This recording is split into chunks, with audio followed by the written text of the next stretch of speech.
Bem-vindos ao Tudo é Economia. O verão foi muito bom, os resultados superaram 2019, antes da pandemia. Mas o setor do turismo tem agora muitas nuvens negras no horizonte. Ao inverno juntam-se a acentuada subida dos juros e a elevada inflação, que penalizam fortemente o poder de compra das famílias. E sempre que há dificuldades, o cinto aperta-se. Como vão reagir as empresas deste estratégico setor para a economia portuguesa? É o que vamos tentar perceber com Ana Jacinto, a secretária-geral da Aresp, a Associação da Hotelaria e Restauração. Bem-vinda mais uma vez ao Tudo é Economia. Estamos quase a meio de novembro, depois de um verão com novos recordes. Notam já alguma quebra face a anos anteriores ou o setor está a aguentar-se? Sim, muito boa noite. Muito obrigada pelo convite. É sempre um gosto revê-lo e estar aqui consigo. Efetivamente, é indiscutível que durante o verão o setor cresceu.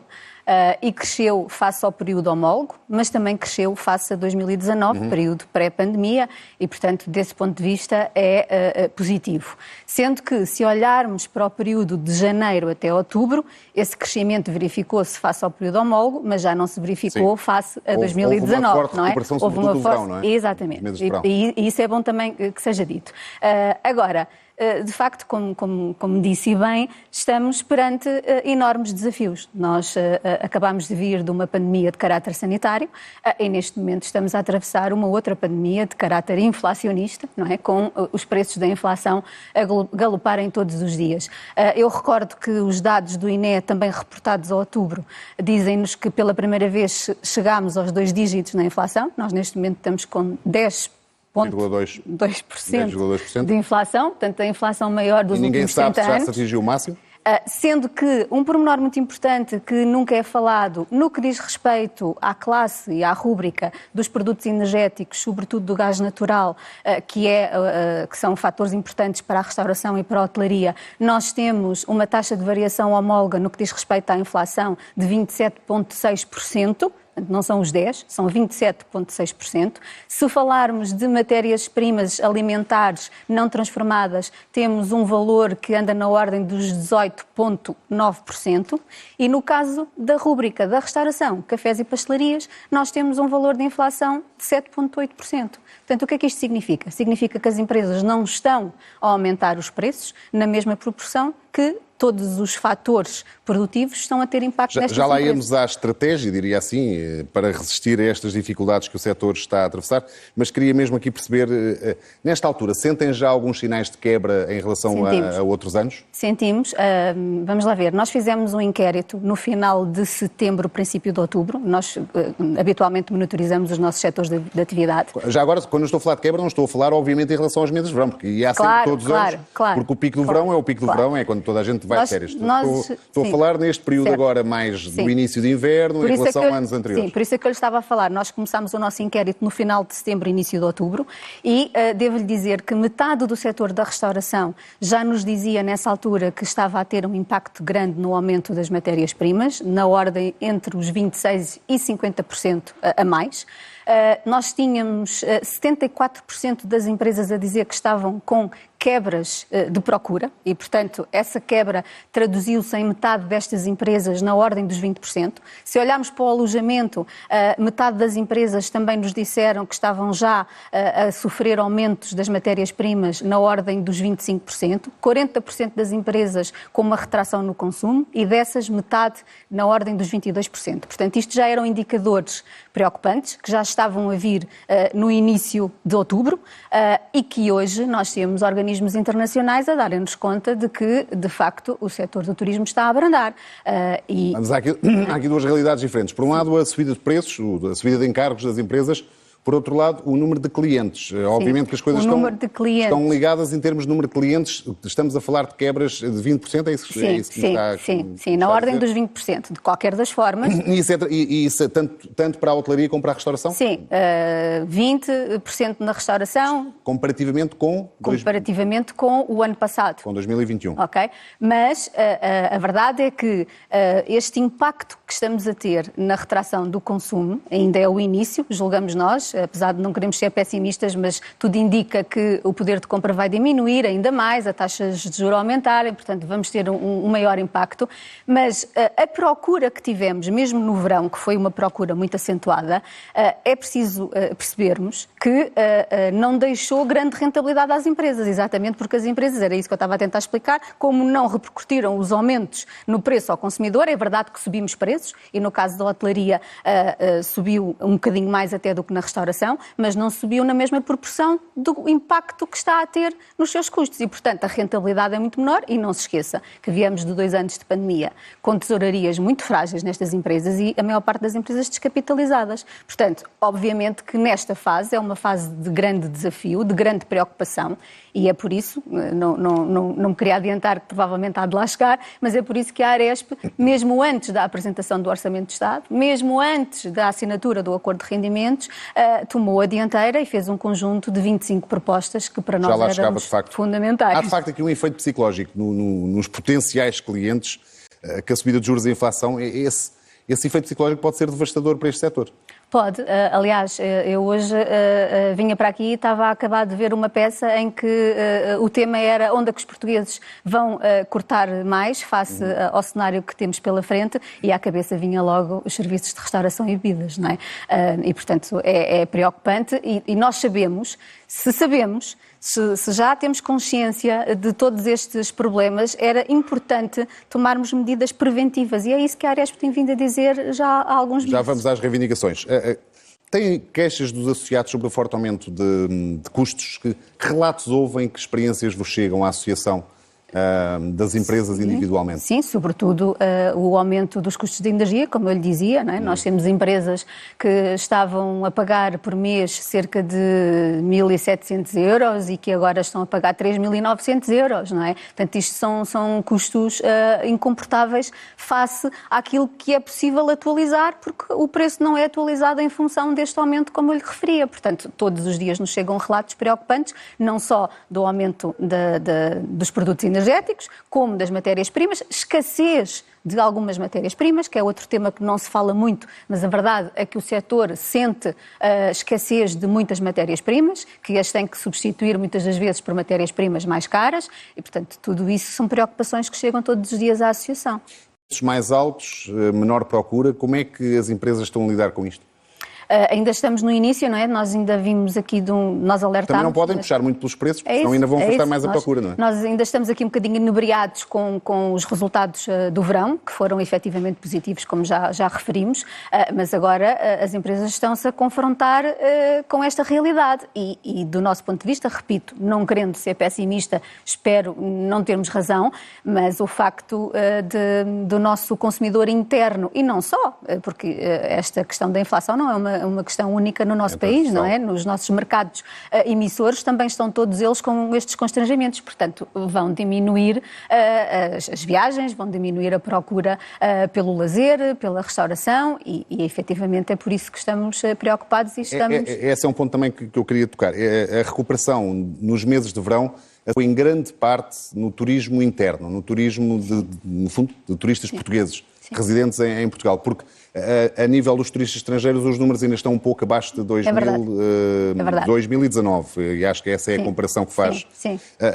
sentido. Face ao impacto que a inflação, a subida de juros está a ter num país como Portugal, isso é especialmente preocupante, num país onde também o poder de compra não é espetacular, não é? Claro. É evidente que, sabendo dessa realidade, tem sido feito um grande trabalho pelo Turismo Portugal na promoção do país em mercados emissores que não estejam tão afetados por esta crise, como é o caso dos Estados Unidos. Nós temos vindo a crescer na procura do nosso país pelo destino de Portugal, pelos norte-americanos, como sabemos, apesar deste trabalho já vir de trás, mas está-se a refletir e nós temos crescido nesse mercado e é o que temos que procurar fazer para diversificar aqui a entrada de outros turistas de outros mercados que não estejam tão afetados com a crise da Europa, não é? Face às dificuldades que identifica e que elencou aqui, podemos assistir a uma vaga de falências neste setor?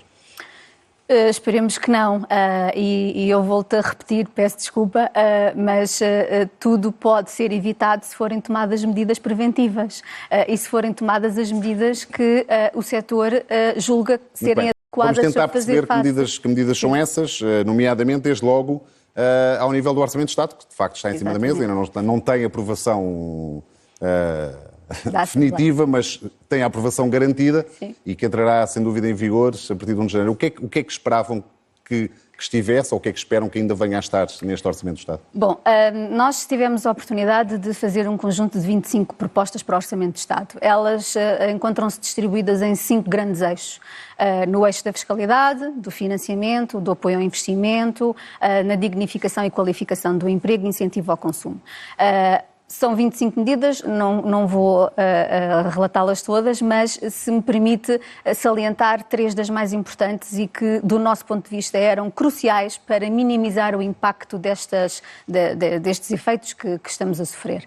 Uma delas é uma medida já proposta pela Arespa há muito tempo e que nós temos insistido muito, que é a redução do IVA dos serviços de alimentação e bebidas para a taxa reduzida, de forma temporária. Isto é um aspecto muito importante. Isto aconteceu e foi uma medida preconizada por vários países europeus durante a pandemia, que trouxeram efeitos positivos. Portanto, do nosso ponto de vista... Estamos a falar do que exatamente? Nós estamos a falar da descida do IVA de 13%, e das bebidas que ainda estão a 23%, a maior parte delas, para a taxa reduzida. Portanto, durante um ano. Termos taxa reduzida nos restaurantes. Exatamente. Nos serviços de alimentação e bebidas, seja este serviço na restauração, seja este serviço no alojamento turístico. Durante um ano, para quê? Para permitir às empresas terem tesouraria direta. Mas isto acontecia de forma direta, universal, para todas as empresas e, portanto, do nosso ponto de vista, à semelhança daquilo que outros países o fizeram exatamente para criar tesouraria nas empresas, o que nós achamos é que esta medida seria positiva face às dificuldades de tesouraria que as empresas hoje têm. Esta era uma das medidas. Tem noção do impacto que isso podia ter no Orçamento do Estado? Temos noção porque esta medida... O Estado não tem dinheiro, são os contribuintes a pagar, portanto... São opções políticas, porque nós fizemos as contas e pedimos a uma consultora para nos ajudar a fazer essas contas já há algum tempo atrás e na altura chegámos à conclusão que reduzir o IVA nos serviços de alimentação e bebidas por um ano tinha um impacto de cerca de 96 milhões de euros. Se eu lhe disser que a medida e-voucher teve uma dotação de 200 milhões de euros e que não foi sequer toda consumida, portanto são opções políticas, não é? Não se trata de não haver dinheiro. É uma opção política e, do nosso ponto de vista, esta opção política devia de ser implementada para permitir a estas microempresas, não se esqueça que estamos a falar de um setor de microempresas muito familiares, que precisam, nos momentos cruciais, de serem apoiadas sob pena de fecharem as portas e acontecer aquilo que estava a relatar e bem, as falências, e estamos a falar de muitos empregos e de muitas empresas que são importantes para o país. Portanto, esta era uma das medidas que nós consideramos que era pertinente para não falar da reposição à taxa intermédia da maior parte das bebidas que ficou à taxa máxima, como sabemos, porque quando o IVA foi reposto à taxa intermédia, ficaram as bebidas de fora e ficaram na taxa máxima. Na altura, o Governo ficou de alterar esta situação. Aliás, houve uma autorização legislativa em 3 orçamentos de Estado, em 2019, em 18, 19 e 20, que permitia ao Governo mexer nesta taxa do IVA, que nunca aconteceu, e agora os 2 últimos orçamentos esta autorização nem aparece e, portanto, do nosso ponto de vista, essa necessidade, porque nós temos, por exemplo, uma água lisa a 13%, mas se for uma água gasificada já se paga 23%. Isto, além de ser uma confusão, não faz sentido absolutamente nenhum. Se eu lhe disser, complexo para quem fatura, não é? Se eu lhe disser que um sumo de laranja natural paga 23%, mas uma laranja por espremer já paga 13%, isto não faz sentido absolutamente nenhum, não é? E, portanto, haveria também esta necessidade de retificar esta questão, que volta a não ser retificada, porque na proposta que foi entregue pelo Governo à Assembleia da República, esta autorização legislativa não consta, nem a medida também não consta. Outra questão que para nós é fundamental tem a ver com os encargos nas questões laborais, isto é, a TSU. Como sabe, foi assinado o acordo de rendimentos com o acordo de todas as confederações patronais e a Arespa faz parte de todas as confederações, à exceção da CAP, e, portanto, foi um acordo importante. O diálogo social sai fortalecido e, desse ponto de vista, é positivo, mas o acordo tem um esforço enorme para as empresas em matéria salarial, que depois não é acompanhado em termos de medidas para as empresas. Prevê 5%, quase 5% de aumentos ao ano até 2026. E por isso, e porque queremos efetivamente fazer parte deste esforço de atualização salarial e aumento salarial, porque o nosso setor vive de pessoas para pessoas, mas precisamos que as empresas produzam riqueza para distribuir riqueza e precisamos que tenham essa capacidade. E uma das propostas é a baixa da TSU para que isto seja mais fácil de poder fazer-se. Por último, só para... Portanto, as empresas pagam 23,75 sobre cada trabalhador. A ideia é que houvesse... Na verdade, só para lhe dar um exemplo, se nós pagarmos um salário bruto a um trabalhador de 1.000 euros, o trabalhador leva para casa cerca de 770, em média, para ele, e a empresa tem um custo de cerca de 1.200 euros. Portanto, o que nós queremos é baixar estes encargos de forma a que a empresa tenha maior capacidade para poder cumprir com aquilo que foi... E porquê só o setor da restauração nisso? Porque se o acordo de rendimentos é assinado por todos os setores, porquê é que o setor da hotelaria e da restauração devia ser privilegiado? Eu não sei o que é que as outras associações dos outros setores propuseram. Estou-lhe a explicar aquilo que a Aresp propôs para as suas atividades económicas. E uma das propostas é exatamente esta, até porque o setor é um setor que tem um peso grande ao nível dos trabalhadores. Porque a minha pergunta é um bocado: que especificidade tem o setor da hotelaria e da restauração que justifica uma medida dessas? É um setor de mão de obra intensiva, não é? É um setor que emprega, mesmo depois deste impacto dos 2 anos da pandemia, nós damos emprego a cerca de 360 mil pessoas. E, portanto, é um setor de mão de obra intensiva que vive de pessoas para pessoas, mesmo todas as inovações que têm que acontecer e estão a acontecer, mesmo por força da digitalização e transição digital, nós vamos precisar sempre das pessoas, no nosso caso e no nosso setor. E, portanto, este é um encargo pesado e é uma das propostas também que a Aresp fez, foi... Já agora a descida para quanto? Não propusemos o valor em causa. O que nós dizemos é que é preciso minimizar este impacto e reduzir este encargo que as empresas têm, que é um encargo pesado, como disse, 23,75 sobre cada trabalhador. Uma última proposta, para não se zangar comigo. Não. Ao nível da energia, como já percebemos que temos aqui um impacto grande, os setores que a Aresp representa, seja a restauração com fabrico próprio, as padarias, as pastelarias, o alojamento, têm um peso grande com a energia e, portanto, nós precisávamos que tivéssemos aqui medidas específicas de diminuição destes encargos para estas empresas. Portanto, os custos com energia, é isso? Os custos com energia, sim. Transversal a muitas outras indústrias. Mas o Governo avançou com algumas medidas nesse âmbito. Elas são insuficientes? Elas são insuficientes porque não abrangem a maior parte das empresas dos setores que a Aresp representa, porque não são considerados grandes consumidores de energia. De quando foi da pandemia e agora mais recentemente, o Governo tem anunciado alguns planos de apoio às empresas. É necessário um novo plano, independentemente do que venha a ser inscrito no Orçamento de Estado? É necessário algum plano adicional de ajuda às empresas, como aconteceu nos últimos anos? Nós não sabemos a evolução que vamos ter e se vai ser necessário ou não. O que nós desejaríamos era que não fosse necessário, mas para que não seja necessário, o que nós propomos é que sejam tomadas medidas preventivas, porque o que acontece com muita regularidade é que estamos a tomar medidas para remediar o problema que já temos pela frente. O que nós queremos é antecipar. Como disse bem, e começámos a falar, pelo crescimento do turismo, o turismo está a crescer. O verão foi positivo, mas agora estamos a entrar numa fase menos boa e não sabemos o impacto desta fase, até onde a que vai afetar estes setores de atividade. Portanto, o que nós queremos é antecipar, que é para não estarmos a remediar. Portanto, há aqui medidas que são, do nosso ponto de vista, muito fáceis de serem implementadas, muito transversais para este setor e com um impacto no orçamento reduzido, e é por isso que temos insistido nessas medidas. Nós não queremos chegar a uma altura em que seja preciso haver alterações significativas e pacotes significativos de apoios para estas empresas, para que elas não entrem em processos de insolvência. Nós queremos antecipar e, portanto, é isso que nós temos dito já há alguns meses, porque os indicadores já estavam aí, nós auscultamos com frequência os nossos setores e, portanto, não é por falta de informação, não é por falta de propostas. A Aresp fez um grande congresso no passado dia 14, 15 de outubro, onde discutimos tudo isto, convidámos a nossa tutela, os representantes do Governo para estarem connosco, para nos ouvirem, para discutirem. Que receptividade tem tido no diálogo que eu imagino que exista com o Governo?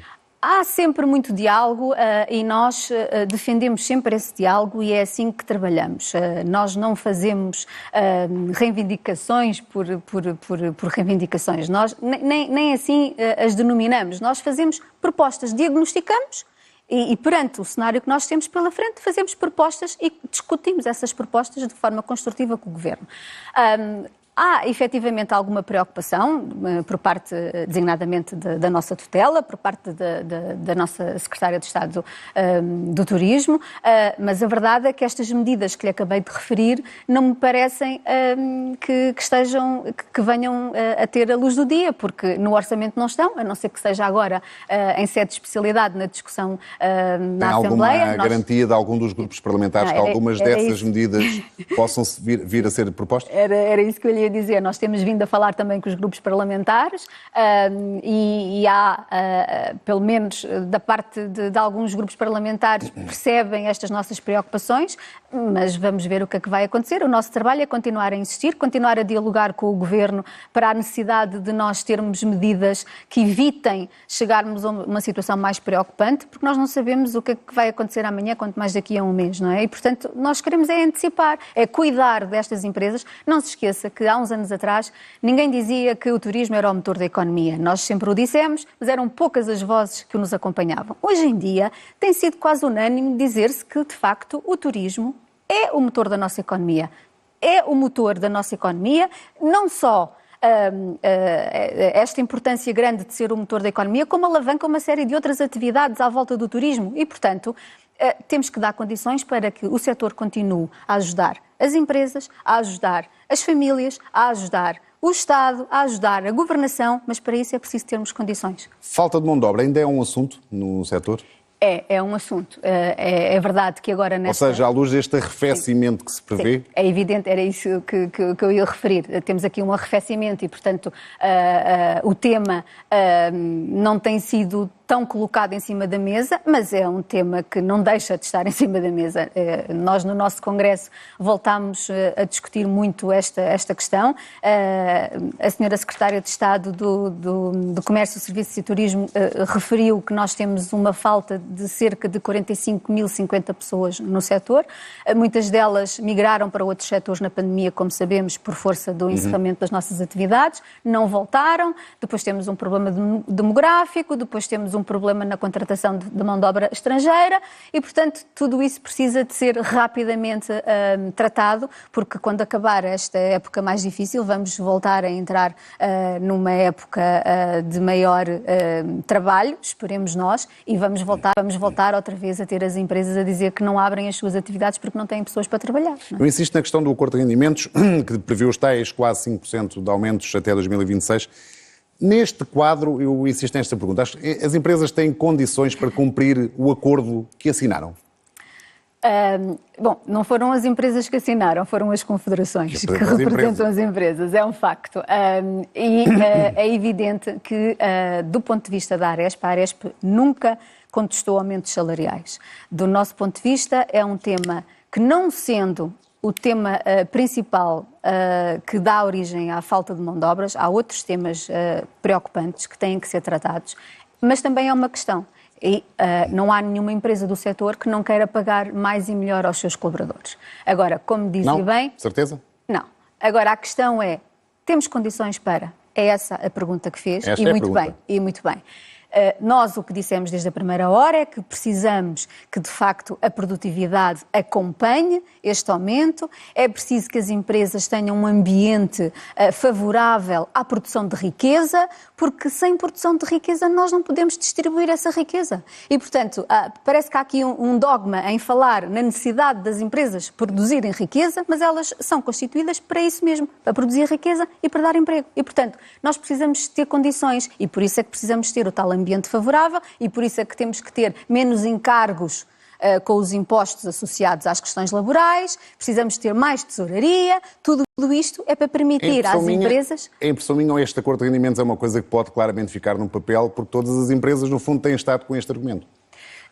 Não diria isso. Aliás, eu devo-lhe dizer que a Aresp...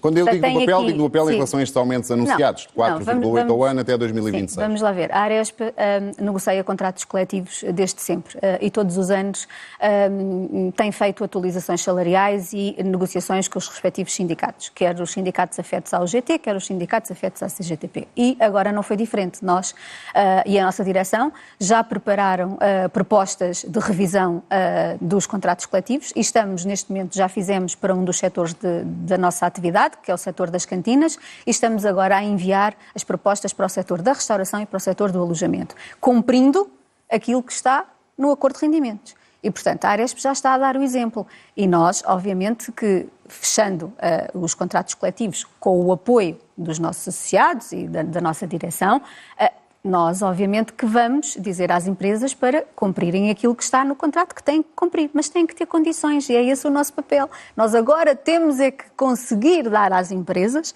condições para que tudo isso seja cumprido, que é um desiderato e um objetivo de todos nós. Volto-lhe a dizer, as empresas querem pagar mais e melhor aos seus colaboradores, porque os custos de rotatividade, os custos de formação, os custos de termos sempre pessoas a sair, obviamente que não beneficiam ninguém. Nós precisamos de trabalhadores qualificados, engajados com as nossas empresas, motivados e produtivos. Mas para isso precisamos ter condições. É o tal ambiente à volta das empresas que não está a ser pensado. Nós tivemos a oportunidade de dizer que o acordo é positivo do ponto de vista do reforço do diálogo social e por isso as nossas confederações todas o assinaram, mas não está equilibrado. Precisamos de medidas que ajudem as empresas a cumprirem tudo isto. Ana Jacinto, o Governo lançou formalmente a discussão sobre a semana de 4 dias. Como é que olham para este modelo de organização do trabalho? Ele é aplicável neste setor? Não, é muito difícil, olhamos para esse tema com muita preocupação, aliás, fazemos nossas as palavras da CTP, da CIP, da CCP sobre este tema. Não é a altura certa para estarmos a discutir essa questão, porque temos um acordo de rendimentos que nos obriga a um esforço enorme em matéria salarial e no nosso setor, que é um setor que funciona 24 horas por dia, sábados, domingos, feriados, é muito difícil nós termos esse tema em cima da mesa. É verdade que me vai dizer assim, bom, mas também outras pessoas de outros setores podem beneficiar, porque têm mais tempo livre. Pois, porque o setor do turismo parece-me que é dos que mais beneficia com a semana de 4 dias, não é?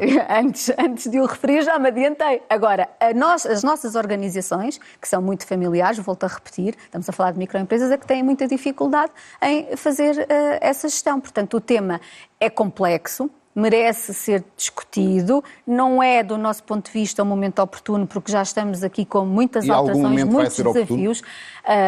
Claro, vai chegar um momento em que certamente teremos que... Este é um processo que parece mais ou menos imparável, tal como passou a haver 40 horas de trabalho semanais e 2 dias de descanso por semana. Pois, mas... mais ano, menos ano, isto vai acontecer, não é? Pois, mas a questão é que nós, neste momento, estamos com estes desafios que já são gigantes.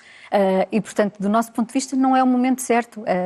Não só temos estes desafios resultantes da guerra, da inflação, do aumento de custos, como depois também temos um acordo de rendimentos que já obriga aqui as empresas a ter um esforço enorme. Portanto, tem que ser com calma, tem que ser step by step. As empresas de hotelaria e restauração não vão aderir ao projeto piloto lançado pelo Governo? Não, vamos ver o que é que vai acontecer. O assunto está a ser discutido ainda ao nível dos parceiros sociais e com as nossas confederações e, portanto, estamos a acompanhar, porque, como lhe digo, fazemos parte quer da CTP, da CCP e da CIP e, portanto, acompanhamos de perto estes temas. Não é um tema fácil, é um tema complexo, numa altura que estamos a viver uma conjuntura. Mas neste setor não faz sentido estudar, pelo menos, claro que faz, os ganhos e as que possam existir, porque, insisto, no setor da indústria, claro isto parece que o lado das perdas parece óbvio.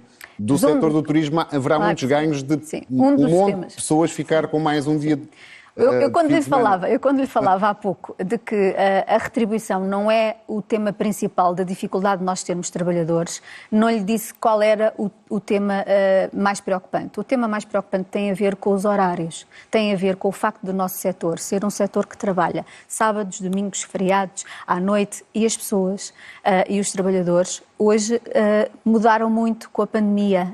Nós temos um perfil de trabalhador também muito diferente, que não está tão disponível para abdicar da sua vida privada para estar em trabalho. Cada vez mais a conciliação da vida profissional com a vida familiar é mais importante e este é o tema crucial. E como nós somos um setor que trabalha 24 horas por dia, temos aqui uma dificuldade acrescida e, portanto, se vamos ainda diminuir o horário de trabalho, essa dificuldade ainda vai ser maior. Mas eu não lhe estou a dizer que essa questão não tenha que ser discutida. É claro que sim, e também o setor pode beneficiar desta redução do horário, mas é um assunto que tem que ser discutido, medido e no tempo certo.